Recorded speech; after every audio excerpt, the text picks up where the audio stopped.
Kamusta po ang mga mahal kong kapatid? Isang patotoo na naman po sa kabutihan ng ating Panginoon na kung minsan iisipin natin bakit kung kailan tayo lumalapit sa Diyos, nakakilala tayo ng ayos sa Diyos, na palagi na tayong sumisimba, palagi na tayo nakikinig ng mga katuruan ng Diyos, ng mga payo ng Diyos, mga salita ng Diyos gamit ang ating mga pastor, mga pastora. Bakit ganun kung minsan naisip natin na parang lalo tayong nahihirapan sa mundong ito, parang lalo tayong lumulugmok, parang hindi umaayos ang ating pamumuhay, mas masama pa kaysa sa dati. Minsan ganyan ang ating nararanasan. Totoo po yun dahil ang pagsunod sa ating Panginoon ay hindi madali. At kaya po tayong nahihirapan sa tingin lang naman natin, ngunit aayusin niya ng Diyos. Alam niyo po ba sa una kaya po tayong nahihirapan dahil ayaw ni Satanas na tayo ay mapapalapit sa Diyos. Dahil yung kinalalagyan natin ngayon na tayo ang nagpupuri sa Diyos, siya ang pinuno niyan. Siya ang pinuno ng mga anghel, siya ang nagpapaawit, siya ang may pinakamaganda sa lahat ng mga anghel. Yung katangi ang pinakamaganda ay nasa kanya lahat. Kaya si Satanas ay lumaban sa Diyos at ibinagsak nga siya ng Diyos dito sa lupa. Kaya yung si Satanas ang pumipigil sa atin upang tayo ay lumapit sa Diyos. Amen. Tunay na mas makapangyarihan ang Diyos kaysa sa diablo. Naulit ko nga po yung sinabi ko kanina kung bakit tayo, kung kailan lumalapit sa Diyos ay lalo tayong nahihirapan sa buhay na ito. Dahil nga po ayaw ni Satanas na tayo ay mapalapit sa Diyos. Pero ito po ang maipapangako ng Diyos sa atin. Kapag tayo ay lumapit sa Kanya, ang lahat ng mga bigati natin, mga dalahin, mga problema, financial man yan, physical, na o mga sakit o sirang relasyon sa pamilya, sa asawa, sa mga anak o sa trabaho, sa iba pang mga bagay na ating suliranin, ipagkatiwala lahat natin sa ating Panginoon at hindi niya tayo pababayaan. Danas ko po ito, danas po namin ito, kaya po na ipapatotoo sa inyo na tunay na mabuti ang Diyos kaysa sa diablo. Ang diablo, walang ibang gagawin niya kundi ipahama ka. Oo, sa mga unang pagkakataon, bibigyan kanya ng blessing. Ngunit ang blessing na ito ay ikapapahamak mo at mawawala ang relasyon mo sa ating Panginoon dahil nandito pa nga po tayo sa mundong ito. Ang naghahari po sa mundong ito ay ang diablo. Ngunit nandyan po ang banal na espiritu, ang espiritu ng Diyos na mag-iingat sa atin. Ang nais lang naman kasi ng ating Panginoon na magtiwala tayo sa Kanya, na panghawakan natin yung mga pangako ng Diyos. Hindi lang natin basta naririnig, hindi lang basta natin binabasa yung mga pangako ng Diyos. Ang gusto po kasi ng ating Panginoon na magtiwala tayo sa Kanya. Minsan, matatanong natin sa ating sarili na matagal na tayong Kristiyano, matagal na tayong nakakilala sa Diyos. Bakit yung mga ipinapanalangin natin ay hindi pa rin nangyayari? Meron po kasing plano ang Diyos na mabuti kaysa sa plano natin. Minsan kasi iniisip natin na kailangan ko ng tulong. Ngunit bakit hindi pa rin ibinibigay ng ating Panginoon ang ating mga dasal? Marahil hindi pa napapanahon. Pero ang ating Panginoon po kailanman hindi na-late, hindi na-delay ang pagpapala ng Diyos sa atin. Ang nais lang na ating Diyos ay magtiwala tayo sa Kanya. Danas na danas po din namin iyan, yung mga ganyang patotoo.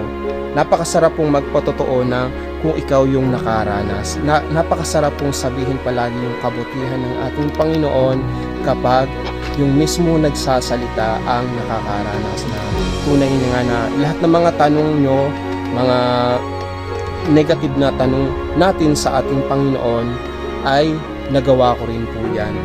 Na una, kung kailan nga po ako lumapit, bakit ganun, bakit lalo akong naghirap, bakit, yun pala sa tingin ko lang naman po pala yun.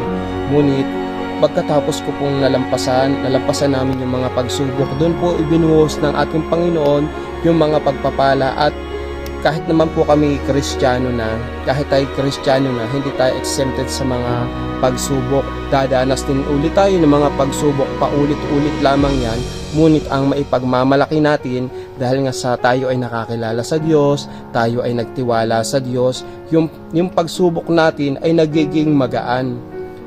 Hindi na kasing hirap ng dati, at kung dating hindi tayo nakakilala sa Diyos, kapag tayo maraming mga pagsubok na andyan na yung kung ano-anong ginagawa natin, yung mga bisyo natin ay lalo pang lumalala, lalo pang sumasama. Sa tingin natin na masosolve yung ating mga problema sa pamamagitan ng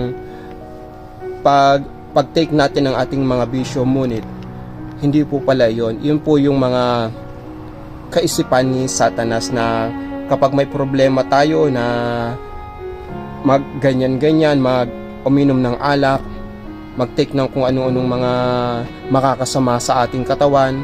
Kapag nasira ang pamilya, lalong sisirain, lalong ang mga negative thought na ng mga kaibigan na mismo ang magsasabi na kung hindi nga sila nakakilala sa ating Panginoon, ay mas negative ang ipinapayo nila, hindi yung sa ikakaayos, kundi sa ikasasama. Kaya mga kapatid, kung tayo pa ay dumaranas ng mga pagsubok, tiyakin po natin ang ating lalapitang mga tao ay kumikilala sa Diyos. Dahil kapag ang mga kumikilala sa Diyos ang nilapitan natin, magiging maayos ang ating sitwasyon at mabibigyan tayo ng payo na ayon sa kalooban ng Diyos. Amen. Danas ko rin po yan, at napakarami ko pong patotoo na maipapatotoo pa sa inyo, at tunay na mabuti ang ating Panginoon. Basta ito lamang po ang ating tatanda, na kapag tayo dumaranas ng pagsubok, yan ay inadya ng Diyos upang tayo ay matuto.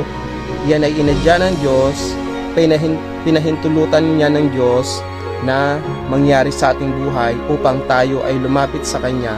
Meron pong bersikulo sa Biblia na subukin mo siya, pero wag mo lamang siyang papatayin. Yan ang isa sa patotoo na pinapabayaan ng Diyos. Hindi nais ng Diyos na tayo mahirapan, bagkus inadya niya iyan upang tayo ay tumawag at magtiwala sa Kanya. Yan po ang isa sa naranasan namin. Tunay na kapag wala ka na talagang malalapitan, kapag wala ka ng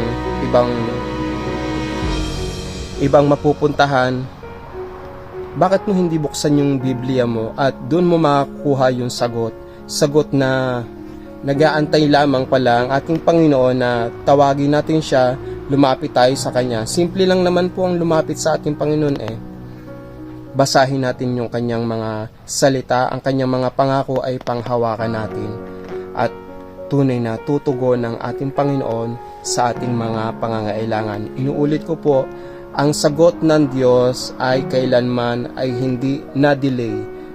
Ang tulong ng Diyos kailanman ay hindi na-late sa ating buhay. Ibukas lang natin ang ating mga mata, unawain natin kung anong nais ng ating Panginoon, at tiyak na tutugon ng ating Diyos.